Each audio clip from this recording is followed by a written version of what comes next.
በስመ አብ ወወልድ ወመንፈስ ቅዱስ አሐዱ አምላክ። ድርሳን ዘቅዱስ ወክቡር ሚካኤል ሊቀ መላእክት ዘይትነበብ አማስሮ ሰኑ ለሰኔ ወውቱ አቢባል ትንብልናው ያሉ ምስለ ኩልነ ሕዝበ ክርስቲያን ምስለ ሀገሪቱን ኢትዮጵያ ለዓለመ ዓለም አሜን።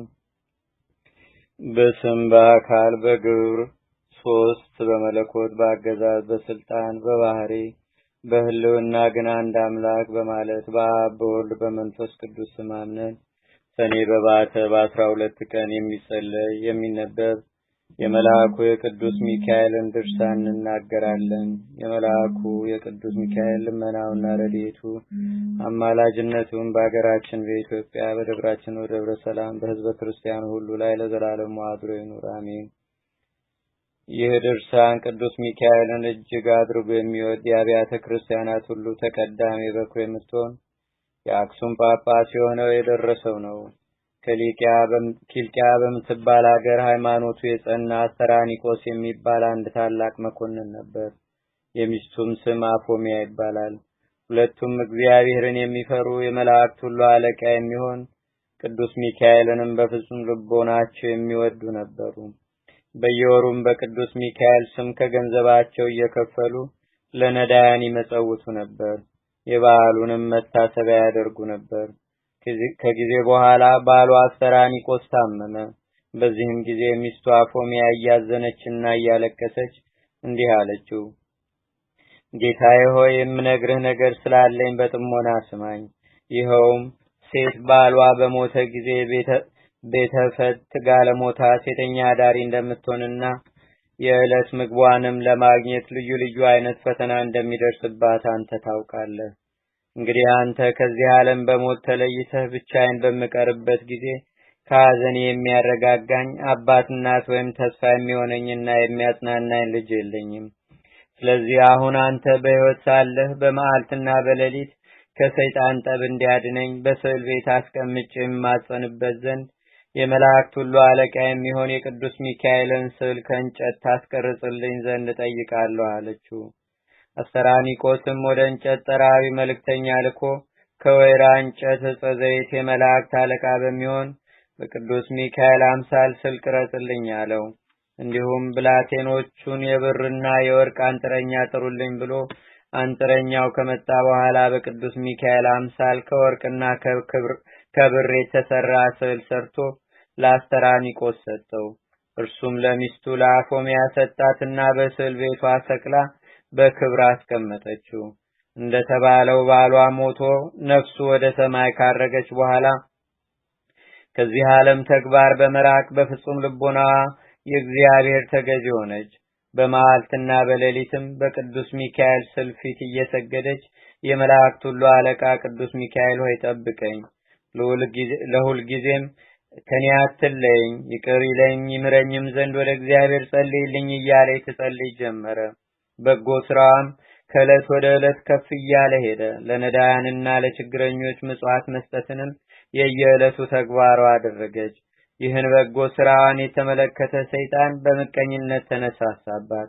በብዙ ብስጭትና ደም ፍላት በሴት ባልቴቶችና በሕፃናት እየተመሰሉ በብዙ ሰራዊተ ሰይጣን ታጅቦ ወደ እርሷ መጥቶ በቤቷ አጥር ደጅ ሰብ ተቀመጠ። ከዚያም የምትራዳትን ገረዷን አፎሚያን ጥሪልኝ አላት። ገረዲቱም አፎሚያ ካለችበት ሄዳ ብዙ ሕፃናትን ያስከተሉ የሴት ባልቴቶች ከሁለተኛው በር ተቀምጠዋል አለቻት። ከዚህም በኋላ አፎሚያ ማን ይሆን በማለት እየተጠራጠረች ወጣችና የመላእክት ሁሉ አለቃ የሚሆን የቅዱስ ሚካኤል ስዕል ወዳለበት ቤቷ ይገባ ዘንድ ጋበዘችው። እንደዚሁም በበሩ አጠገብ የተቀመጡትን አረጋውያት ሴቶች እናቶች ሆይ በረከታችሁ ረድኤታችሁ ይደርሰኝ ዘንድ ኑ ከቤት ግቡና ጸልዩልኝ። የመላእክት አለቃ የሚሆን የቅዱስ ሚካኤልንም ስዕል ተሳለሙ። ጌታዬ አስተራኒቆስ ከመሞቱ አስቀድሞ ለእርሱ አደራ ሰጥቶኛልና አለቻቸው። ጌታዬ ከሞተ ወዲህ ግን ልጅም ቢሆን የወንድ ጾታ ያለው ሰው ከቤቴ ገብቶ ስለማያውቅ ምናልባት ከመካከላችሁ ወንድ ቢኖር ከቤት እንዳትገቡ በእግዚአብሔር ስም አምላችኋለሁ አለቻቸው። በመበለት ተመስሎ የመጣ ዲያብሎስም ወደ ቤት እንገባ ዘንድ አንችልም፣ በአንቺም የጸሎት ቤት ተገኝተን ልንጸልይ አይገባንም። ወደ አንቺ ከመምጣታችን አስቀድሞ ስለ አንቺም ስለኛም ባለንበት ቦታ ጸልየናልና አላት። ነገር ግን እኔ የምነግርሽን የማትሰሚ ከሆነ ይህ ሁሉ ጾምሽና ጸሎትሽ ምን ይጠቅምሻል? በጾምና በጸሎትሽ ብዛት የተነሳ ካለ ዕድሜሽ ትሞቻለሽ። ለስንቱስ ችግረኛና ድሃ ነው ገንዘብሽን የምትበትኙ። ይህም አድራጎት ከመሞትሽ በፊት ከድህነት ላይ ስለሚጥልሽ የሚቀብርሽ እንኳን አታገኝም። እንዲሁም ደግሞ ባሌ ወይም ጌታዬ ከሞተ ወዲህ የወንድነት ጾታ ያለው ሰው ከቤቴ ገብቶ አያውቅም ትያለሽ። ነገር ግን መጽሐፍ እንደተናገረው ባል የሌላት ሴት ሁሉ በቤቷ ረድኤት በረከት የለም፣ በሕይወትም የመኖር ተስፋ የመነመነ ነው አላት። ዳግመኛም የምነግርሽን በጥሞና አዳምጪኝ። አስቀድሞ እግዚአብሔር ቅዱሳንን አዳምና ሔዋንን ወንድና ሴት አድርጎ ፈጠራቸው። ዛሬም ይህንን ልነግርሽ የመጣሁት የአንቺ ፍቅር አገብሮኝ አይደለምን? እህቴ ሆይ አንቺ ከዚህ ዓለም በሞት በተለየሽ ጊዜ የሚቀብርሽና ገንዘብሽን የሚወርስ እንዲሁም ስምሽን የሚያስጠራና መታሰቢያሽንም የሚያደርግ ልጅ ሳይኖርሽ በዚህ አይነት እንዴት ለመኖር ትችያለሽ? እነሆ አኖሬዎስ የተባለ ሰው ጠላቶቹ መንግስቱን ሊገለብጡና ሊቀሙት በተነሱበት ጊዜ በዚያው ዘመን ሚስቱ ስለመሞት አውቃለሁ። ዛሬም እነሆ እሱ ሚስት ሊያደርግሽ ይፈልጋል። አፎሚያ ሆይ እንደኔ ሐሳብ ቢሆን እሱም ብታገቢ መልካም ነው። ምክንያቱም ብዙ የወርቅና የብር ጥሎሽ ጥሎ አንቺን እንዲያገባ ከሱም ጋራ በመንግስቱ ሁሉ ንግስት ሆነሽ እንድትኖሪ ወደ አንቺ ልኮኛልና አላት። አፎሚያም ለዲያብሎስ እንዲህ ስትል መለሰችለት፣ አባቴ ሆይ የጫንከው ቆብ መልካም ነበረ። ነገር ግን አነጋገርህ መልካም አይደለ፣ እጅግ የከፋና የሚያስቆጣ ነው። አትጹሙ፣ አትጸልዩ፣ ለነዳያን ለምስኪናን ምጽዋት አትስጡ፣ አባት እናት ለሌላቸው ድሃ አደግ ልጆችም እርዳታ አታድርጉ ብሎ የተናገረው የትኛው መጽሐፍ ነው? ሁለተኛስ ባል አግቢ እያልክ የምትመክረኝ ሴት ባሏ ከሞተ በኋላ ሌላ ባል እንድታገባ ወይም ወንድም ሚስቱ ከሞተች በኋላ ሌላ እንዲያገባ አንተ የሰራኸው ነው ወይስ ከመጽሐፍ ያገኘኸው ነው? ከቶ በዚህ ሁሉ ነገርህ ልታስተኝ ትሞክራለህን? እኛስ ነቢዩ ዮናስ ታላቂቱ ሀገር ነነዌ እስከ 3 ቀን ትጠፋለች ሲል እግዚአብሔር አዟል ብሎ እንዳስተማራቸው ሰምተናል። የነነዌ ንጉስም ይህን ሰምቶ ህዝቡን ንስሐ እንዲገቡ፣ ጾም እንዲጾሙ፣ ጸሎት እንዲያደርጉ፣ ምህላ እንዲይዙ ባዘዘ ጊዜም ህዝቡ እንደ ትእዛዙ ስለፈጸሙ እግዚአብሔር ህዝቡን ይቅር አለ። ነነዌም ከጥፋት ዳነች። ሐዋርያው ቅዱስ ጳውሎስም በየጊዜው ንስሐ ግቡ፣ ጹሙ፣ ጸልዩ እያለም አስተምሮናል። እንዲሁም ጌታችንና አምላካችን መድኃኒታችን ኢየሱስ ክርስቶስን አንድ ባለጸጋ መጥቶ መምህር ሆይ ምን ሰርቼ መንግስተ ሰማያትን ልወርስ እችላለሁ ብሎ ቢጠይቀው ሂደህ ያለህን ሀብት ሽጥና ለድሃ ስጥ፣ ይህንንም ካደረግህ በኋላ መጥተህ ተከተለኝ እንዳለው በቅዱስ ወንጌል ተናግሯል። ታዲያ እንዴት አንተ ሌላ ባል አግቢ ብለህ ትመክረኛለህ? እኔ ግን የማውቀውን ልንገርህ። ርግብ ባሏ ከሞተ በኋላ ከሌሎች አዋፍ ጋር አትገናኝም፣ በጥፍሯም መላሷን ትሰነጥቃለች።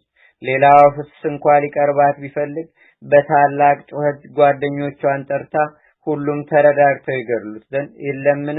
ስለምን አንተ 2 ባል አግቢ ትለኛለህ? ይህ ሥራ የአረማውያን እንጂ የክርስቲያኖች ሕግ አይደለም።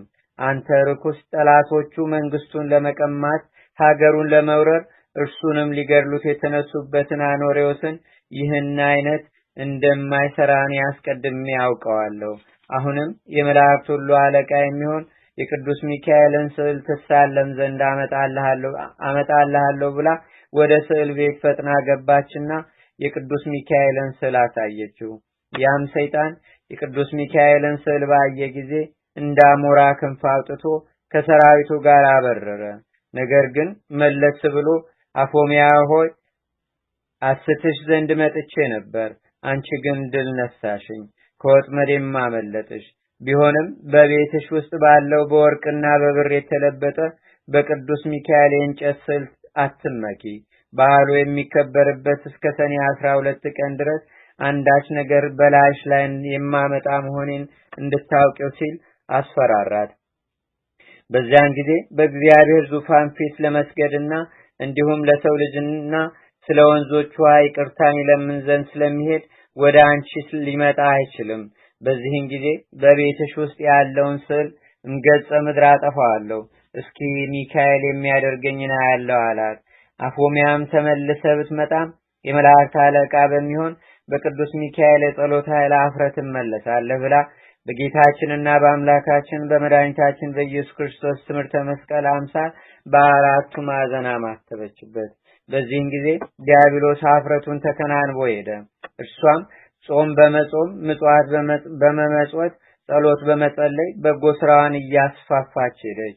ከዚህም በኋላ ያ ሰይጣን የዓመቱ አስረኛው ወር በሚሆን በሰኔ 12 ቀን የቅዱስ ሚካኤል በዓሉ በሚከበርበት ዕለት በመላእክት አምሳል አስኬማ አክሊል አድርጎ በእጁ ትምህርተ መስቀል የሌለበት የወርቅ ዘንግ ይዞ በሌሊት ወደ እርሷ መጣ። ከዚያም ወደ ቤት ገብቶ አፎሚያ ሆይ ሰላም ላንቺ ይሁን፣ እንዴት አለሽ? ዕጣንሽ ጸሎትሽ በጠቅላላውን በጎ ምግባርሽ ሁሉ ወደ ሰማይ አድርጎ ከእግዚአብሔር ዙፋን ፊት ቀርቧል። ፈጣሪሽም ከመላእክቶቹ ሁሉ ጋር በጣም ተደስቷል። በዚህም የተነሳ ስለ በጎ ስራሽ ባለ ዘመንሽ ሁሉ ጠብቅሽ ዘንድ ወደ አንቺ ልኮኛል አላት። አፎሚያም አንተ ማን ነህ? ስምህስ ማን ይባላል አለችው። እርሱም እኔ የመላእክት ሁሉ አለቃ የምሆን የመላእክት አለቃ የምሆን ሚካኤል ነኝ። ባለፈው ጊዜ የቅዱስ ሚካኤል በዓሉ በሚከበርበት ዕለት በሰኔ 12 ቀን ለሰውና ለእንስሳት ሁሉ ከእግዚአብሔር ዘንድ ምሕረትን ለመለመን ስለሚሄድ ወደ አንቺ አይመጣም ሲል ዲያብሎስ ሲናገርሽ ሰምቼ ነበርና ስለዚህ እንዳይፈታተንሽና እንዳይበረታብሽ ስለ አንቺ ከሰማይ ወረድኩ። አሁንም ለእኔ ልትሰግጂ ይገባሻል። ሰማያውያን መላእክት ወገኖችን በሰማይ ትቼ አንቺን ለማዳን ወደ አንቺ መጥቻለሁና አላት። አፎሚያም አንተ ቅዱስ ሚካኤል ከሆንክ ከቤቴ ውስጥ እንዳለው እንደ ቅዱስ ሚካኤል ስዕል በዘንግህ ጫፍ ላይ ትምህርተ መስቀል ለምን የለበትም አለችው። ዲያብሎስም እንደዚህስ አይደለም፣ በቤት ውስጥ ያለ ስዕል በሚያመሰግኑበት ጊዜ ምልክት እንዲሆን ይደረጋል። በእኛ በመላእክት ዘንድ ግን ይህ አይነቱ ምልክት የለም አላት። ዳግመኛም አፎሚያ ምድራዊ ንጉሥ ማዘዣ ጽፎ በሚያስተላልፍበት ጊዜ ማህተም ሳያትምበት ቢልከው የሚያምነው ወይም የሚቀበለው የለም። እንደዚሁም መላእክት ከሰማይ በወረዱ ጊዜ በትረ መስቀል ያልያዘውን መልአክ ነው ብለው አያምኑትም፣ ይንቁታል እንጂ አለችው። ይልቁንም መልአክ ከሆንክ ትሳለመው ዘንድ የቅዱስ ሚካኤልን ስዕል ላምጣልህ አለችው። በዚህን ጊዜ ዲያብሎስ ፊቱ ተለወጠ፣ በጨለማ የተሸፈነ ተራራ አከለ፣ አይኖቹም እንደ እሳት ቀሉ፣ አፉም ጨለማን እንደተመላ ታላቅ ጉድጓድ ገደል መሰለ። ከአፉም ሽታው እጅግ የከፋ ጭስ ይወጣ ነበረ።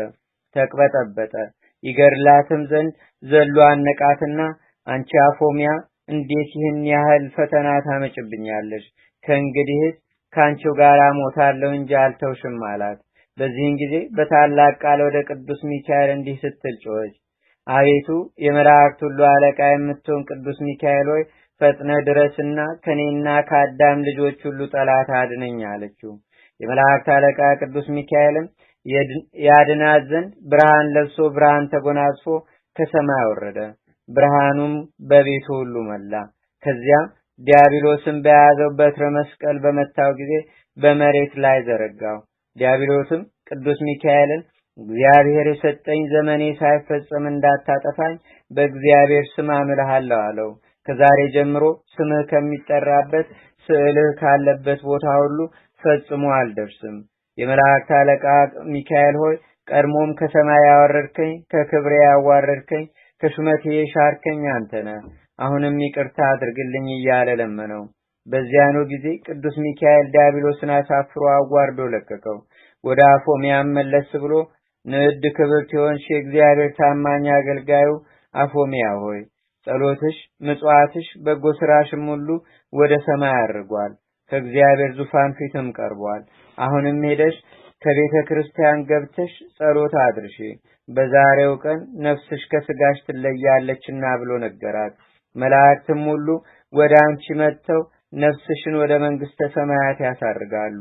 ከባለሽ ከአስተራኒቆስም ነፍስ ጋራም ለዘላለም በዚያ አርፋ ትኖራለች አላት። ከዚህም በኋላ አፎሚያ እያየችው ቅዱስ ሚካኤል ወደ ሰማይ አረገ። እርሷም ንጹሕ ልብስን ለብሳ ወደ ቤተ ክርስቲያን ሄደችና የጌታችንና የአምላካችን የመድኃኒታችን ኢየሱስ ክርስቶስን ቅዱስ ሥጋውን ክቡር ደሙን ተቀበለች።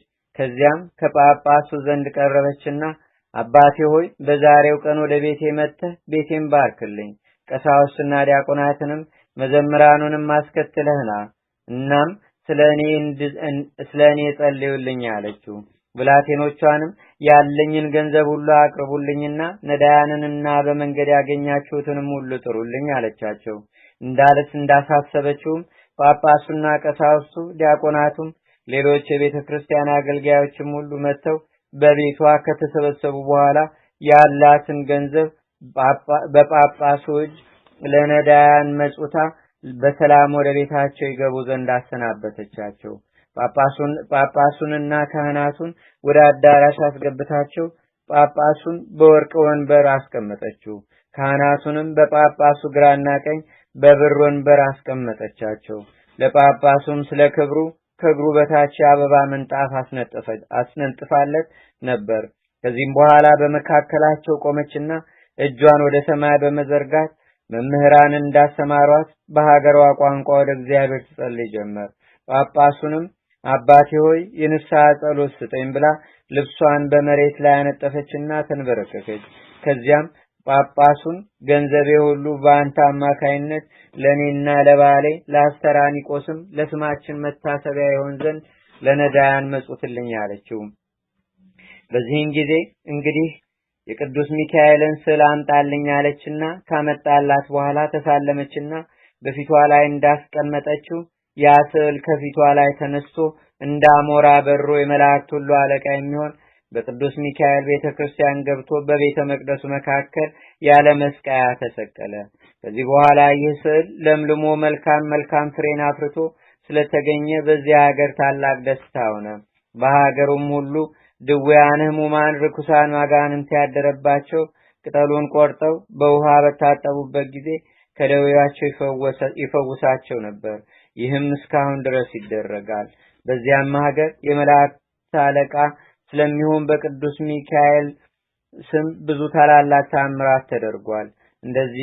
እንደዚሁ የመላእክት አለቃ የሚሆን የቅዱስ ሚካኤል ረድኤትና በረከት ንድ ክብርት የምትሆን የአፎሚያም ጸሎት በአገራችን በኢትዮጵያ በደብራችን በደብረ ሰላም በሕዝበ ክርስቲያን ሁሉ ላይ ለዘላለም አድሮ ይኑር አሜን።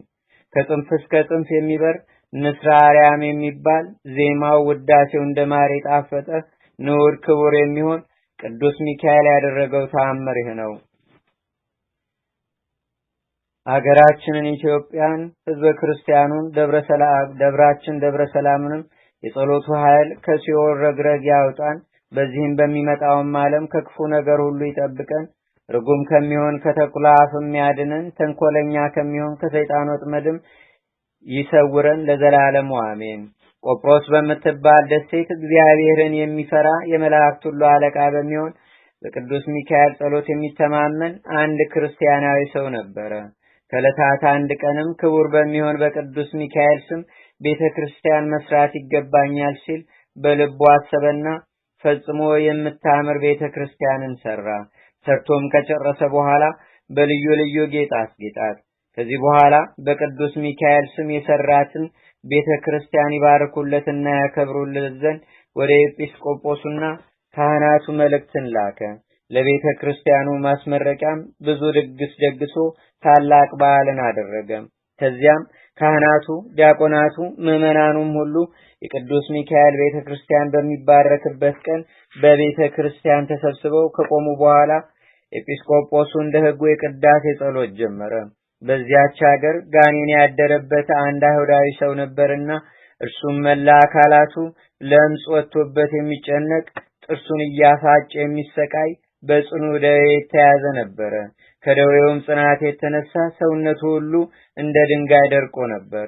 የመላእክት ሁሉ አለቃ የቅዱስ ሚካኤል ቤተክርስቲያን የሚባረክበትና የሚቀደስበት ቀንም እንደደረሰ በሰማ ጊዜ ከመኝታው ተነስቶ ልብሱን ለውጦ የክርስቲያን ልብስ በመልበስ ፍጹም ክርስቲያን መስሎ ከቤተ ክርስቲያን ገብቶ ከሕዝቡ ጋር ቆመ።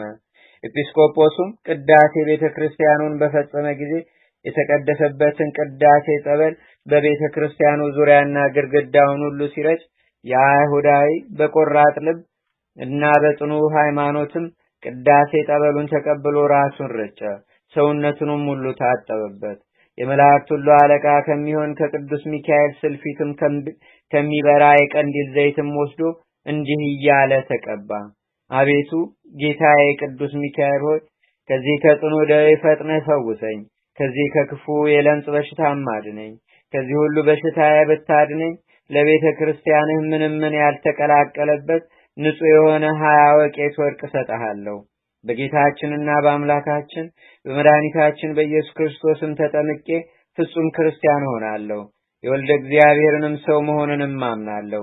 ስለ አዳምና ሔዋን ስለ ልጆቻቸውም ሲል ከዳዊት ወገን ከተወለደች ከመቤታችን ከቅድስተ ቅዱሳን ከድንግል ማርያም ከስጋዋ ስጋ ከነፍሷ ነፍስ ነስቶ መወለዱን በትክክል ተቀብዬ አምናለሁ። ባለ የሕይወት ዘመኔም ሁሉ ለቤተ ክርስቲያን ሳገለግል እኖራለሁ አለ። ይህንንም ከተናገረ በኋላ እንቅልፍ አለውና በዚያች ሌሊት በዚያው በቅዱስ ሚካኤል ቤተ ክርስቲያን ውስጥ ተኝቶ አደረ። ከእንቅልፉም በነቃ ጊዜ ሰውነቱ ሁሉ በሙሉ ጤንነት ላይ ሆኖ ከለምጹ ተፈውሶ ከበሽታውም ድኖ አገኘው። ከዚህም በኋላ በታላቅ ደስታ እግዚአብሔርንና ቅዱስ ሚካኤልን እያመሰገነ ወደ ቤቱ ገባ። ያም አስቀድሞ ያስጨንቀው የነበረ ጋኔን ከሱ ተለይቶ ወጣ። በሰውነቱ ላይ ይታይ የነበረውም ለምጽም ጠፋ። ፈጽሞ ከሰውነቱ ላይም አንዳችም የበሽታ አይነት የቀረ ስላልነበረ ፍጹም ጤነኛ ሆነ። ያም አይሁዳዊ ከጽኑ ደዌው ፈጽሞ በዳነ ጊዜ ለቅዱስ ሚካኤል ቤተክርስቲያን እሰጣለሁ ብሎ ቃል የገባበትን ያንን 20 ወቄት ንጹሕ ወርቅንም ሰጠ። በዚያኑ ጊዜ ፈጥኖ ወደ ኤጲስቆጶሱ ዘንድ ሄደና ቅዱስ ሚካኤል ያደረገለትን ተአምራት ሁሉ ነገረው። ከለምጹ እንዳዳነውና ካደረበትም ጋኔን እንዴት እንዳላቀቀው አስረዳው። ከዚያም ኤጲስቆጶሱን አባቴ ሆይ ከዛሬ ጀምሮ ክርስቲያን ሆን ዘንድ እፈቅዳለሁ። ስለዚህ አጥምቀኝና ከቅዱሳን ማህበር አንድ አድርገህ ደምረኝ እያለ ለመነው። ኤጲስቆጶሱም እሺ ብሎ ከቤተሰቡና ከዘመዶቹ ጋር አጠመቀውና ክርስቲያን አደረገው። ከዚያም በኋላ የአይሁዳዊ ሰው በጸናች ሃይማኖት ጸንቶ በበጎ ሥራ ተጠምዶ የቅዱስ ሚካኤልን ቤተክርስቲያን ለማገልገል ወሰነ። እንዲሁም በጨለማ ለነበሩ ሰዎች ብርሃንን ወጣላቸው። በድንቁርና በቀቢጸ ተስፋ ለነበሩ ሰዎችም ዕውቀት ተገለጸላቸው። በክህደት በኃጢአት ለነበሩ ንስሐ ተሰራላቸው፣ ሃይማኖት ተሰጣቸው ተብሎ በነቢዩ እንደተነገረ ቅዱስ ሚካኤል ቀድሞ ከነበረበት ጨለማ ወደ ብርሃን እንዴት እንደመለሰውና ያደረገለትንም ተአምራት ሁሉ ለሕዝቡ ሲነግር ኖረ። እንግዲህ ይህ አይሁዳዊ ከሚያሰቃየው ጋኔን ከሚያስጨንቀው ሕማመ ኃጢአት ድኖ አዳኝ የሚሆን የክርስቶስ ብርሃን እንደበራለትና የይቅርታና የቸርነት መልእክተኛ በሚሆን በቅዱስ ሚካኤል ጸሎትና ልመና ከአረማዊነት ወደ አማናዊነት እንደመለሰው አይነ ልቦናውንም አብርቶ የሥላሴን አንድነት ሶስትነትንም ለማወቅ እንዳስቻለው ተረዱ። የወንጌል ልጆች የምንሆን እኛንም በስዕለቱ በአማላጅነቱ አይለየን። በከንቱ እንዳንጠፋ ከሰይጣን ወጥመድ ያድነን። ከሰራዊቱ ሁሉ ጋራ በቸርነቱ ይመግበን። ሰውን የሚያስቱ ሰራዊተ ሳጥናኤል አይተው ይሸሹ ዘንድ ሰይፈ ረድኤቱ ከጎናችን አይራቅ። ቅሚያን የተመሉ ወላዲያነ ሐሳውያነ መሲሖች ከሆኑ ጥልቀቱ ከማይገኝ የተንኮላቸው ባህርም እንዳንሰጥም ይጠብቀን። ከወጥመዳቸው እንዳንገባ በክንፈ ረድኤቱ ይሰውረን። ከዚህም ሁሉ በቸርነቱ መጋረጃ ይሰውረንም ዘንድ ሁልጊዜ እየመጣ ይጎብኘን። ከቀድሞ ጀምሮ ቂም በቀል የሌለበት የምህረት አማላጅ ነውና የመልአኩ የቅዱስ ሚካኤል ጸሎቱና ረድኤቱ አማላጅነቱ በአገራችን በኢትዮጵያ በደብራችን በደብረ ሰላም በሕዝበ ክርስቲያኑ ሁሉ ላይ ለዘላለም አድሮ ይኑር፣ አሜን። በአብ በወልድ በመንፈስ ቅዱስ ስም በማመን በባህሪ በህልውና እንደ አምላክ ብለን አምነን ሰኔ በባተ በ12 ቀን የመላእክት አለቃ የመላእክት ሁሉ አለቃ የሚሆን የቅዱስ ሚካኤል የበዓሉ መታሰቢያ እንዲከበር እንናገራለን። ልመናውና አማላጅነቱ ሀገራችን በኢትዮጵያ በሕዝበ ክርስቲያኑ ሁሉ ላይ ለዘላለም አድሮ ይኑር፣ አሜን። የሚከበርበትም ምክንያት እንዲህ ነው። እስክንድሪያ በምትባል ሀገር አክሉ በጥራ የተባለች የግብጽ ንጉስ ልጅ ዙሃል በሚባል ኮከብ ስም ያሰራችው ታላቅ ቤተ ጣዖት አዳራሽ ነበርና በየዓመቱ ሰኔ በባተ በ12ቱ ቀን ህዝቡ ተሰብስቦ ታላቅ በዓልን ያደርጉ ነበር። በዚያም አዳራሽ ውስጥ በዚያች ሀገር በሚኖሩ ሰዎች ዘንድ የሚፈራና የሚከበር ስሙ ዙሃል የሚባል የብርት ጣዖት ነበረ። በዓሉ በሚከበርበት ዕለትም ብዙ ፍሪዳ ይታረድ ነበር። አባ ለእስክንድሮስ የተባለ እስከ ተሾመ ድረስም ለዚያ ጣዖት ክብር እየሰጡ በዓል እያደረጉ ለብዙ ዘመን ቆዩ። ይኸውም የ300 ዓመተ ምህረት ተፈጽሞ የ4ኛው ምዕተ ዓመት መካከል ላይ ነበር። አባ ለእስክንድሮስም በእስክንድርያ ሀገር ሊቀ ጵጵስና በተሾመ ጊዜ ያን ጣዖት ይሰብረው ዘንድ ወዶ ሳለ በሀገሪቱ ያሉ አንዳንድ ወግ አጥባቂዎች ከለከሉት። ነገር ግን ቆስጠንጢኖስ ጻድቅ በነገሰ ጊዜ የክርስትና ሃይማኖት ስለተስፋፋች አባ ለእስክንድሮስ ዳግመኛ ይህን ጣዖት ሊሰብር ተነሳሳ። አሁንም እነዚያው ሰዎች እዚህን የጣዖት በዓል ስናከብር በብዙ ጊዜ ልምድ አለንና አትስበረው ሲሉ ከለከሉት። እነሆ ይህ ጣዖት እያለ ካንተ በፊት 18 ሊቃነ ጳጳሳት ነበሩ። ነገር ግን ልማዳችንን ሳይለውጡ በእርሱም ላይ አንዳችም ተቃውሞ ሳያደርጉ አልፈዋል አሉት። አባ ለእስክንድሮስ ግን ይህ ጣዖት የሚጠፋ እንጂ የሚያለማ ወይም የሚጠቅም አለመሆኑን መልሶ መላልሶ ነገራቸው። ብዙ ማስረጃንም አቀረበላቸው። እርሱን የሚያከብር ሁሉ ሰይጣናትን እንደሚያመልክ ሆኖ መቆጠሩንም ገለጸላቸው። ዳግመኛም አባ ለእስክንድሮስ እንዲህ አላቸው፣ ምክሬን ብትሰሙ ሐሳቤን ብትቀበሉ ይህንን በዓል ቀድሞ እንደነበረ አድርጌ እሰራላችኋለሁ።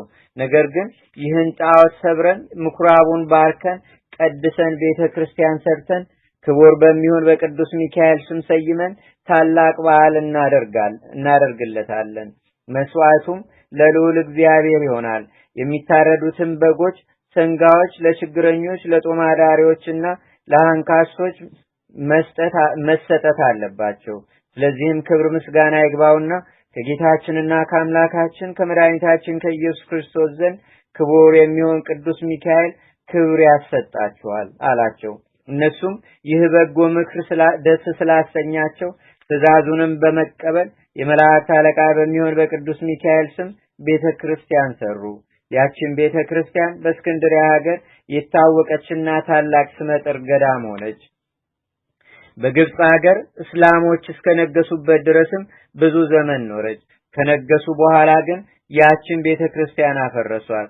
ይህም በዓል ከተሰራ ጀምሮ እስከ ፈረሰችበት ቀን ድረስ ንዑድ ክቡር የሚሆን የቅዱስ ሚካኤልን በዓል የሀገሩ ሰዎች ሁሉ እየተሰበሰቡ ያከብሩት ነበር።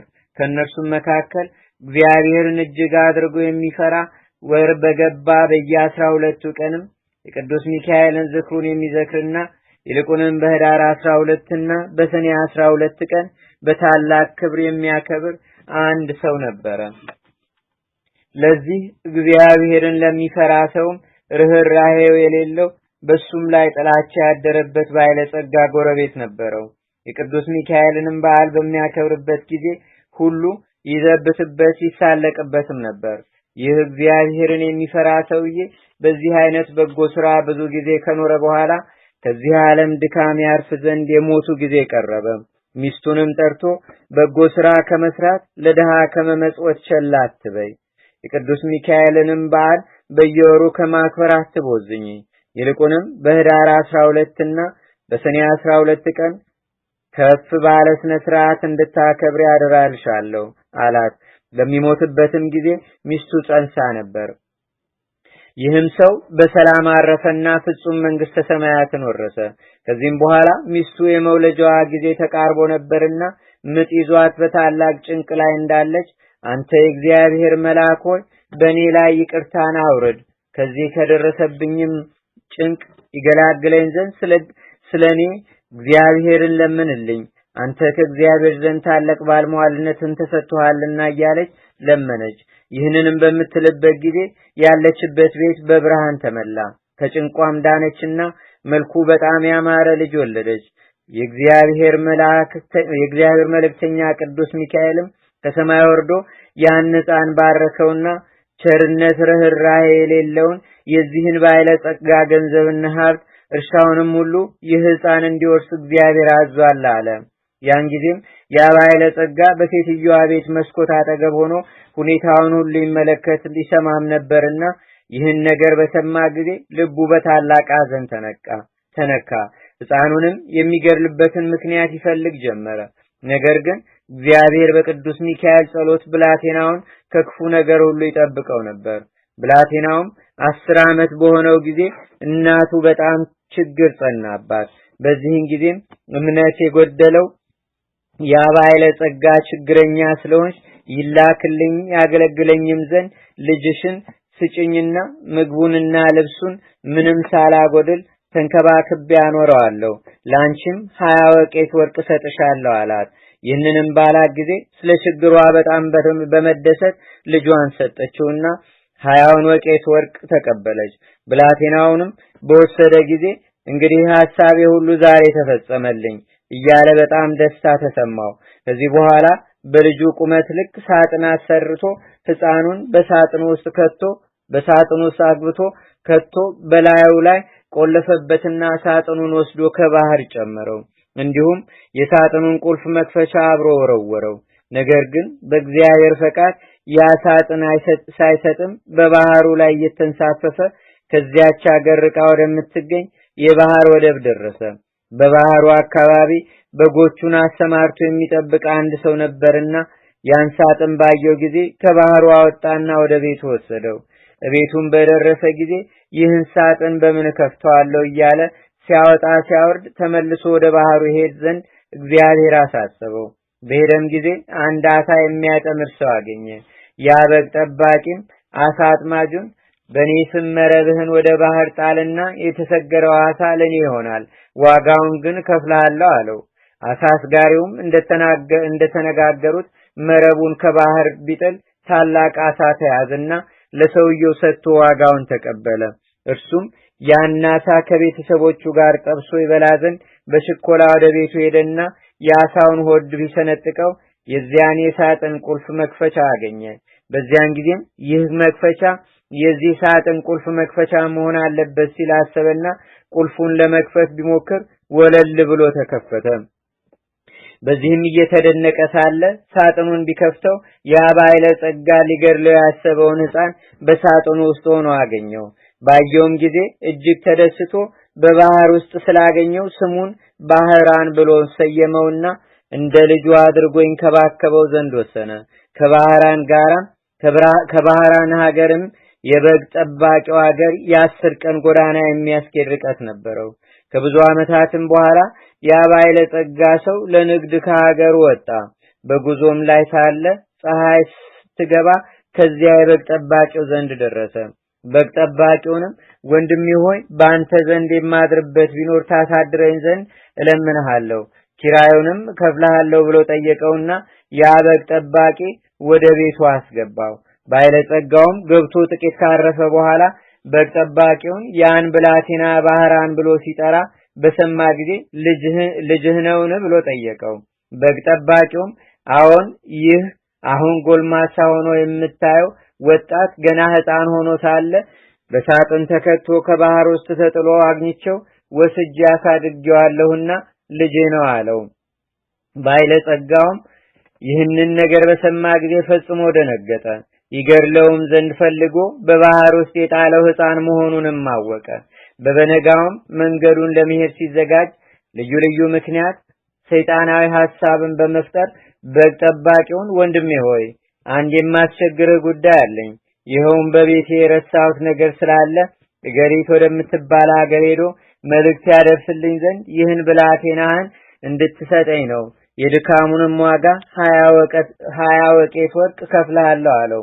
ያን በግ ጠባቂ ስለ ወርቁ ስጦታ ደስ በመሰኘት ያን ጎልማሳ ጠርቶ ልጄ ባህራን ሆይ ይህ ክቡር ሰው ለሥራ ጉዳይ ወደ ቤቱ ሊልክህ ይፈልጋልና መልእክቱን አድርስለት፣ እግዚአብሔር በሰላም ያግባ ሲል ጠየቀው። ልጁም እሺ መልካም ነው አባቴ ሆይ ያዘዝከኝን ሁሉ ለመፈጸም ዝግጁ ነኝ አለው። ከዚህም በኋላ ያ ባለጸጋ ይህችን የመልእክት ደብዳቤ ይዞ ወደ አንተ የመጣውን ስሙ ባህራን የተባለውን መልእክቷ በደረሰች ጊዜ ፈጥነህ ግደለው፣ ገድለህም ሬሳውን ከጉድጓዱ ጣለው። እኔ በሰላም ተመልሼ እስክመጣ ድረስም ማን ይህን ምስጢር አይወቅ የሚል ጽሑፍ ለሹሙ ጽፎ አዘጋጀ። እንደዚሁም በሹሙና በሱ መካከል የሚተዋወቁበትን ማህተብ በደብዳቤው ላይ አትሞ ለባህራን ሰጠው። ለመንገዱም የሚሆነውን ስንቅ ሰጥቶ ላከው። እርሱም መልእክቱን ለማድረስ በሚጓዝበት ጊዜ ከቦታው ለመድረስ የአንዲት ቀን መንገድ ሲቀረው እነሆ ክቡር የሚሆን የመላእክት አለቃ ቅዱስ ሚካኤል በንጉሥ ጭፍራ አምሳል በፈረስ ተቀምጦ ወደ እርሱ ደረሰና ወዴት እንደሚሄድ ጠየቀው። ባህራንም ከአንድ ባለጸጋ ሰው የተጻፈ ደብዳቤ ይዤ እርሱን ለማድረስ ገሪት ወደምትባል ሀገር ሄዳለሁ አለው። ንዑድ ክቡር የሚሆን ቅዱስ ሚካኤልም እስኪ የመልእክቱን ደብዳቤ አሳየኝ ባለው ጊዜ ከግርማው የተነሳ ፈርቶ ሰጠው። መልአኩም ደብዳቤው ላይ የተጻፈውን መልእክተ ሞት ደምስሶ ከኔ ከባለጸጋ ገሪት ተጻፈ ይልና ይህን መልእክት ይዞ ለመጣ ሰው ገሪት የምትባለዋን ልጄን አጋቡት፣ ዳሩለት። በዱር የተሰማራውን ከብቴንም በቤት ያለውን ሀብቴን በጠቅላላው የሚንቀሳቀስና የማይንቀሳቀስ ንብረቴን በሙሉ አውርሻለሁና እኔ እስክመጣም ድረስ አትጠብቁ። በሄድኩበት ሀገር የምቆይበት ጉዳይ አለኝና በቤቴና በንብረቴ ላይ ሙሉ ስልጣን ሰጥቼዋለሁና የወደደውን ያደርግ ዘንድ አስከልክሉት። ስለዚህም በእኔና በአንተ መካከል የምንተዋወቅበትን ምልክት አድርጌበታለሁ የሚል ጽሑፍ ጽፎ ሰጠውና እንግዲህ ወደ ባለጸጋው ቤት ሂድና ይህን መልእክት አድርስ። ነገሩን እንዳይገለጽብህም ከኔ ጋራ መገናኘታችንንና የመልእክቱንም ጽሑፍ እንደለወጥኩልህ ለማንም አትንገር ሲል አስጠነቀቀው። ባህራንም እሺ ጌታዬ እንዳዘዝከኝ አደርጋለሁ ብሎ ጉዞውን ቀጠለና የዚያን ባለጸጋ ቤት እየጠየቀ ከደረሰበት በኋላ ደብዳቤውን ለሹሙ ሰጠው። ያም ሹም ደብዳቤውን ተቀብሎ ሲያነብ የታተመበት ማህተም እውነተኛ መሆኑን ካረጋገጠ በኋላ እግዚአብሔር እንዳዘዘው በቤተ ክርስቲያን ደም የባለጸጋውን ልጅ በተክሊል አጋባው። የሰርጉንም በዓል እስከ 40 ቀን ድረስ በታላቅ ደስታ አከበሩ። ከሰርጉም በዓል ፍጻሜ በኋላ ያ ባለጸጋ ሰው ከሄደበት ሀገር ወደ ሀገሩ ተመልሶ ገባና በቤቱ አካባቢ ሲደርስ የደስታና የዘፈን ድምጽ ስለሰማ ይህ የምሰማው ድምጽ ምንድነው ሲል ጠየቀ። ሰዎቹም ባህራን የተባለ ጎበዝ ካንተ ዘንድ ልጁን ዳሩለት የሚል ትእዛዝ አምጥቶ ልጅህን አግብቶ በሰርጉ ምክንያት ይዘፍናሉ፣ ይደሰታሉ። እነሆ እየበሉና እየጠጡ በቀንና በሌሊትም እየዘፈኑ ሲደሰቱ 40 ቀን ሆኗቸዋል። በመልእክትህም እንዳዘዝከው ገንዘብህን የወንድና የሴት ባሮችህን በጠቅላላ የሚንቀሳቀስና የማይንቀሳቀስ ንብረትን ሁሉ በሙሉ አስረክበውታል አሉት። ያም ባለጸጋ ይህን ቃል በሰማ ጊዜ ከድንጋጤውም የተነሳ በታላቅ ቃል በመጮህ ከመሬት ላይ ተከስክሶ ሞተና ነፍሱን አጋንንት ተረክበው ወደ ሲኦል አወረዷት። ከዚህም በኋላ ባህራን የተባለ ያጎልማሳ ንዑድ ክቡር የሚሆን የቅዱስ ሚካኤልን በዓል በየወሩ እያከበረ ዝክሩን እየዘከረ ይኖር ጀመረ። በዚያን ጊዜ በጉዞ ላይ ሳለም ተገልጾለት የሞቱን መልእክት ወደ ሕይወት የለወጠለት ቅዱስ ሚካኤል እንደሆነም አወቀ፣ ተረዳ። ስለዚህም ንዑድ ክቡር በሚሆን በቅዱስ ሚካኤል ስም ያማረች የተዋበች ቤተክርስቲያንን ሰራ። ስዕሉንም አሰርቶ በውስጡ አስቀመጠ። በኋላ ሕሙማንና ድውያንን በመፈወስ በስዕሉ ላይ ልዩ ታምራት ተደረጉ። ባህራንም በዚች ቤተክርስቲያን ላይ ማዕረገ ቅስናን ተሹሞ እስከ ዕለተ ሞቱ ድረስ የመላእክት አለቃ በሚሆን በቅዱስ ሚካኤልን ሲያገለግል ኖረ። እርሱ ያሳደገውም አባቱና እናቱ ልጆቹና ቤተሰቦቹም ሁሉ ስለሱ በቅዱስ ሚካኤል ጸሎትና ልመና የዘላለም ሕይወት ያለበት ፍጹም መንግስተ ሰማያትንም ወረሱ። በዚያች እግዚአብሔር ወልድ ከሙታን ተለይቶ በተነሳባት ዕለት ቅዱስ ሚካኤል በእግዚአብሔር ዙፋን ፊት እየዘገደ እንዲህ እያለ ይማልዳል። አቤቱ ፈጣሪ ሆይ በምድር ላይ ስሜን የሚጠሩትን መታሰቢያዬን ዝክር የሚያዘክሩትን ትምርልኝ ዘንድ እኔ አገልጋይህ መልእክተኛህ እለምንሃለሁ። ቸርነትህንና ይቅርታህንም እሻለሁ። እውነት ስለሚሆን መሐላ አንተ ይቅር ባይ ነህና። ክብር ምስጋና ይግባውና እግዚአብሔርም እንዲህ ሲል ይመልስለታል። የመላእክት አለቃ ሚካኤል ሆይ በሰማይ ያሉ መላእክት ይለምኑሃል። እነሆ እኔም እሳታውያን በሚሆኑ ክንፎች እየታቀፍ 3 ጊዜ ከሲኦል ነፍሳትን ታወጣ ዘንድ አዝሃለሁ። ሁሉን ለማድረግ እንድትችል ስልጣን ሰጥቻለሁና አለው። የመላእክት አለቃ ቅዱስ ሚካኤልም ይህን የቸርነት ቃል በሰማ ጊዜ እጅግ ተደሰተ። እንዳዘዘውም በምድር ላይ መታሰቢያውን የሚያደርጉትን ነፍሳት 3 ጊዜ በክንፉ እየታቀፈ አውጥቶ ባሕረ እሳትን አሻገራቸው። የልህም ነፍሳት ቁጥራቸው እጅግ የበዛ ስለሆነ ከእግዚአብሔር በቀር ቁጥራቸውን የሚያውቀው የለም። ወንድሞቼ ሆይ እንግዲህ ንዑድ ክቡር የሚሆን የቅዱስ ሚካኤልን በዓል በሚቻለን መጠን ከማክበር አንቆጠብ። ክብር ምስጋና ይግባውና ጌታችንና አምላካችን መድኃኒታችን ኢየሱስ ክርስቶስ በቅዱስ ወንጌል እንደተናገረም ቀዝቃዛ ውሃ እንኳን ለተጠማው የሚያጠጣ ሁሉ ዋጋውን አያጣምና። አሁንም የእግዚአብሔርን ቸርነት እንለምን። የመላእክት አለቃ በሚሆን በቅዱስ ሚካኤል አማላጅነት ከሰይጣን ወጥመድ እንዲያድነን ነቀጥቃጥ ሕማምንም ከኛ ያርቅልን ዘንድ የምድርንም ፍሬ ሁሉ እንዲያበዛልንና በጎ ሥራ ለመስራት የሚያስችል ኃይልን የሚሰጠን ዘንድ እንዲሁም ኃጢአታችንን እንዲያስተሰርይልንና ከኛ ወገን የሞቱትን ነፍሳቸውን በበጎ ዕረፍት ያሳርፍ ዘንድ የወጡትንም አባቶቻችንና ወንድሞቻችንን በሰላም ወደ ቤታቸው ይመልሳቸው ዘንድ በመካከላችንም ፍቅርን መስርቶ በጸናች በቀናች ሃይማኖት እስከ ዘላለም ፍጻሜ ያጸናን ዘንድ ቅዱስ ፈቃዱ ይሆንልን። ንዑድ ክቡር የሚሆን የመላእክት ሁሉ አለቃ ቅዱስ ሚካኤል ያደረገው ተአምር ሊቆጥሩት የማይቻል ብዙ ስለሆነ በእኛም ላይ ኃይለ ረድኤቱ በአገራችን በኢትዮጵያ በሕዝበ ክርስቲያኑ ሁሉ ላይ ለዘላለሙ አድሮ ይኑር፣ አሜን። በአብ በወልድ በመንፈስ ቅዱስ ስም አምነን በባህሪ በህልውና አንድ አምላክ ብለና ክብር ምስጋና ይገባውና በዛሬው ዕለት እግዚአብሔር ቅዱስ ሚካኤልን በወገኖቹ በመላእክት ሁሉ ላይ ከክብሩና ከገናናነቱ ጋር እንደሾመው እንናገራለን። ንዑድ ክቡር የሚሆን የመላእክት አለቃ የቅዱስ ሚካኤል ተአምራቱ ብዙ ነውና ስለዚህ የቤተ ክርስቲያን ሊቃውንት የቅዱስ ሚካኤልን በዓል በየወሩ በ12 ቀን እናከብር ዘንድ አዘውናል። የቅዱስ ሚካኤል ጸሎቱና በረከቱ ረድኤቱ አማላጅነቱም በአገራችን በኢትዮጵያ በደብራችን በደብረ ሰላም በሕዝበ ክርስቲያኑ ሁሉ ላይ ለዘላለሙ አድሮ ይኑር፣ አሜን። በቸርነቱ ላይ ለሰው ታዛዥ ለሆነውና በይቅር ባይነቱ ለታወቀው መልአክ ለቅዱስ ሚካኤል ሰላም እላለሁ። አስቀድሞ እግዚአብሔር ወደ ሰማይ ማድረግ በዚህ መልአክ የመለከት ድምፅ መነፋት እንደሆነ ዳግመኛም በሚመጣበት ጊዜ እንዲሁ ይሆናል። ዳግመኛም በዛሬው ዕለት ንዕድ ክብርት የምትሆን አፎሚያ የዕረፍቷ ቀን እንደሆነ እንናገራለን። ይህችም ቅድስት አፎሚያ የተባለች ሴት አንድ እግዚአብሔርን የሚፈራ አስተራኒቆስ የተባለ ሰው ሚስት ናት። ይኸውም ሰውዬ ምጽዋትን የሚሰጥ 3 በዓላቶችንም በየወሩ የሚያከብር ነበር። እንዲሁም በዓላት የመላእክት አለቃ የሚሆን የቅዱስ ሚካኤልን በዓል ወር በገባ በየ12 ቀን የእመቤታችን የቅድስተ ቅዱሳን የድንግል ማርያምን በዓል በየወሩ በ21 ቀን የጌታችንና የአምላካችን የመድኃኒታችን የኢየሱስ ክርስቶስን የልደቱን መታሰቢያ በዓል ወር በባተ በ29 ቀን ሲያከብርና መታሰቢያቸውንም ሲያደርግ ይኖር ነበር። ይህም ሰው የሚሞትበት ቀን በደረሰ ጊዜ በሕይወቱ ሳለ የሚያደርገውን ምጽዋት እንዳታስቀር ባለቤቱን አዘዛት። ይልቁንም የሊህን የሶስቱን መታሰቢያ በዓላት ዝክር እንዳታስታጉል አደራ አላት። እርሷም በቤቷ ውስጥ አኑራ ከሰይጣን ፈተና ትከላከልበት ዘንድ የቅዱስ ሚካኤልን ስዕል አሰርቶ እንዲሰጣት ባሏን ጠየቀችውና አሰርቶ ሰጣት።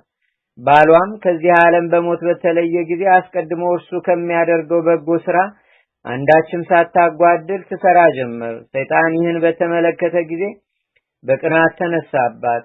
በመበለት መነኮሳይትም ተመስሎ እየመጣ ስላንቺ በጣም ነው የማዝነው እያለ በነገሩ ሊያግባባት ሞከረ። አሁንም እድሜሽ ወደ እርጅና ከመግፋቱ በፊትና ገንዘብሽም ከማለቁ አስቀድሞ ባል አግብተሽ ልጅ ትወልጂ ዘንድ እመክርሻለሁ አላት። ቀጥሎም ባልሽ እንደሆነ መንግስተ ሰማያትን ወርሷል፣ ምጽዋትን አይፈልግም ባላት ጊዜ እርሷም ከእንግዲህ ከሌላ ወንድ ጋር ላልገናኝ ለእግዚአብሔር የመሐላ ቃሌን ሰጥቻለሁና አላደርገውም ስትል መለሰችለት። ርግቦችና ቁራዎችስ እንኳ ባላቸው ከሞተ ሌላ ባል አያውቁም። ባሪያ እግዚአብሔር ለተፈጠሩ ሰዎችማ ይህን ማድረግ እንዴት ይገባል አለችው። ነገሩን እንዳልተቀበለችው ባየም ጊዜ መልኩን ለውጦ ዛሬ ባይቻለኝ በሌላ ቀን መጥቼ ሐሳቤን እንድትቀበይ አደርጋለሁ ሲል በታላቅ ቃል ጮኸ። እርሷም የቅዱስ ሚካኤልን ስዕል አወጣችና ከዚያ ድምጥማጡን አጠፋችው። ከዚያም በሰኔ 12 ቀን እንደ ልማዷ ለማክበር ስትዘጋጅ ሳለ ዳግመኛ ያ ሰይጣን በመልአክ አምሳል ተመስሎ መጣና ሰላም ላንቺ ይሁን ቸራለሽን አላት። እኔ የመላእክት አለቃ ሚካኤል ነኝ። እነሆ ገንዘብሽን በምጽዋት ማባከንሽን ትተሽ ከምዕመናን ወገን ለአንዱ ሚስት ትሆኚ ዘንድ እግዚአብሔር ወደ አንቺ ልኮኛል። በዚህም ላይ ያለ ባል የምትኖር ሴት መቅዘፊያ የሌላት ወይም መልቋ እንደተቋረጠ መርከብ መሆኗን ወቂ አላት። ከመጽሐፈ ብሉያት ልዩ ልዩ ጥቅሶችንም እያመጣ ተመልከች። አብርሃም፣ ይስሐቅና ያዕቆብ፣ ዳዊት፣ ሌሎችም እነርሱን የመሰሉ ሁሉ ሚስት አግብተዋል። ነገር ግን የእግዚአብሔር ባለሟሎች እንደነበሩ አስቢ አላት። ቅድስት አፎምያም መልሳ አንተ የእግዚአብሔር መልአክ ከሆንክ የመታወቂያ ምልክት የሚሆን ትምህርተ መስቀል ወዴት አለ? የንጉስ መልእክተኛ የሆነ ሁሉ የንጉሱን ማህተም ሳይዝ ወደ ሌላው መልእክት ሊያደርስ ያሄድምና አለችው። ሰይጣንም ይህን በሰማ ጊዜ መልኩ ተለወጠ፣ ዘሎም አነቃት። በዚህም ጊዜ አፎምያ ወደ ቅዱስ ሚካኤል ድረስልኝ እያለች ስትጮህ ፈጥኖ ደረሰና አዳናት። ሰይጣኑንም በብዙ አይነት ስቃይ ካሰቃየው በኋላ እግዚአብሔር እስከ ዓለም ፍጻሜ ድረስ ታግሶኛልና ይቅር በለኝ አታጥፋኝ ብሎ ስለለመነው ተወው። ቅዱስ ሚካኤልም ቅድስት አፎምያን ሄደሽ ቤትሽን አዘጋጂ፣ በዛሬው ዕለትም ከዚህ ዓለም በሞት ትለያለሽና እነሆ እግዚአብሔርም ዓይን ያላየውን ጆሮ ያልሰማውን ልቦና ያላሰበውን ዋጋሽን አዘጋጅቶልሻል ብሎ ከነገራት በኋላ ሰላምታ ሰጥቷት ወደ ሰማይ አረገ። ከዚያም ለበዓሉ የሚያስፈልገውን ካዘጋጀች በኋላ ወደ ኤጲስቆጶሱና ካህናቱ ዘንድ መልእክተኛን ላከችና መጡ። ቀጥሎም በእነርሱ እጅ ለነዳያንና ችግረኞች ምጽዋት ይሰጡላት ዘንድ ገንዘብ ሰጠቻቸው። ከዚህም በኋላ የቅዱስ ሚካኤልን ስዕል በደረቷና በፊቷ ላይ አድርጋ ወደ እግዚአብሔር እየጸለየች የቅዱስ ሚካኤል በዓል በሚከበርበት ዕለት በሰኔ 12 ቀን በክብር አረፈች። እግዚአብሔርም በፍጹም ልመናዋ አገራችን ኢትዮጵያን ሕዝበ ክርስቲያኑን ሁሉ ደብራችን ደብረ ሰላምንም በቸርነቱ ይጠብቀን ለዘላለሙ አሜን። በበጎ ምግባሯ ቀንቶ በልዩ ልዩ ተንኮል ለማሳት በተነሳባት ጊዜ በዛሬው ቀን እንደቀጠራት ዲያብሎስን ድል ለነሳችው ቅድስት አፎምያ ሰላምታ ይገባል። የቅዱስ ሚካኤልን ስዕል እየተሳለመች ከዚህ ዓለም ድካም የዘላለም ዕረፍት ወዳለበት በክብር አርፋለችና። ዳግመኛም በዛሬው ዕለት ብፁዕና ንጹሕ የሚሆን ሰማያዊ ምስጢርም የተገለጸለት ኢትዮጵያዊው ንጉሥ ላሊበላ ያረፈበት ቀን ነው። በዚህ ጻድቅ ንጉሥ ጸሎት እግዚአብሔር ይቅር ይበለን ለዘላለሙ አሜን። ከእንጨትና ከጭቃ ያይደለ በፈለገው አይነት ድንጋዮች እንደ ጭቃ እየተሳቡለት በመንፈስ ቅዱስ ጥበብ ቤተ መቅደሶችን ላነጸ ለሰራ ለቅዱስ ንጉሥ ላሊበላ ሰላምታ ይገባል። ነጋሲነቱንና ምስፍናውን ያጠይቅለት ዘንድ የነገሥታትና የታላላቅ ሰዎች ተድላ የሚሆን ይህ ማር በተወለደበት ዕለት በንብ ተከበበ። በደገኛው ጻድቅ ትንቢትም የሊቀ ጵጵስናውን ሹመት ከእግዚአብሔር ላገኘ ለሊቀ ጳጳሱ ለቄርሎስም ሰላም እላለሁ። ከዚህ ዓለም ስህተት በራቀ በዚህ መምህር ጠለ ምሕረትም ምዕመናን ለመለሙ ደቂቀ ወንጌልም በረከቱ የመልአኩ የቅዱስ ሚካኤል ረድኤትና በረከቱ አማላጅነቱም በአገራችን በኢትዮጵያ በደብራችን በደብረ ሰላም ለዘላለሙ አድሮ ይኑር አሜን። ሰላም ለክሙ ፍስሐ ወተድላ ለተረውጹ በሰረገላ ናኩቶ ለአብ ምራ ገብረ ማርያም ላሊበላ እቀቡኒ ለበጊክሙ ማፋንበሳ ተኩላ እስመ በምስለሞት አልቤ መሐላ ሰላም ለክሙ ናኩቶ ለአብ ምራ ገብረ ማርያም ላሊበላ ዘነገስክሙ በፍስሐ ለዛቲ ዓለም ከመትኩኑ ተስፋ ኦ አጋስቴ ሰርከ ነጋ ቀብጎ ለስጋይ ከመይር ከምንጻ እግዚአብሔር ሚካኤል ዘገብረ በደላሊበላ መንክረ ልሳነ መዋቲ ዘይይክ ነጊረ አበ መንፈስ ቅዱስ ነባቢ በከመ ዘመረ ነያ መካን ጎልጎታ እንተ ተጸውር ምስጢረ ለአማኑኤል ዘትሰምይ ዝዕረ። አቤቱ ጌታችንና አምላካችን መድኃኒታችን ኢየሱስ ክርስቶስ ሆይ ከብልጽግናቸው ብዛት የተነሳ ብዙ መባ ካገቡት ይልቅ የዳይቱን አነስተኛ መባ እንደተቀበልክ ለሁል ጊዜም የሚያገለግሉ አእላፍ መላእክትን እያሳሰብን በችግራችን ጊዜ የምናቀርብልህን ምስጋና ተቀበል። እናንተም ቅዱሳን ነቢያት፣ የወንጌል ሰባኪያን ሐዋርያት፣ ሰማዕታትና ጻድቃን፣ ትጉሃን መላእክትና ፍጹማን ደናግል እንዲሁም ደጋጎች መነኮሳት ሆይ ልጅ አዋቂ ሳይለይ የምንሰበሰብባትን የጉባኤ ቦታ ባርኩ። ይህን መጽሐፍ ወረቀት አዘጋጅቶ ብራና ደምጾ የጻፈውና ያጻፈውንም ከግዕዝ ወደ አማርኛ የተረጎመውም ቃለ ንባቡን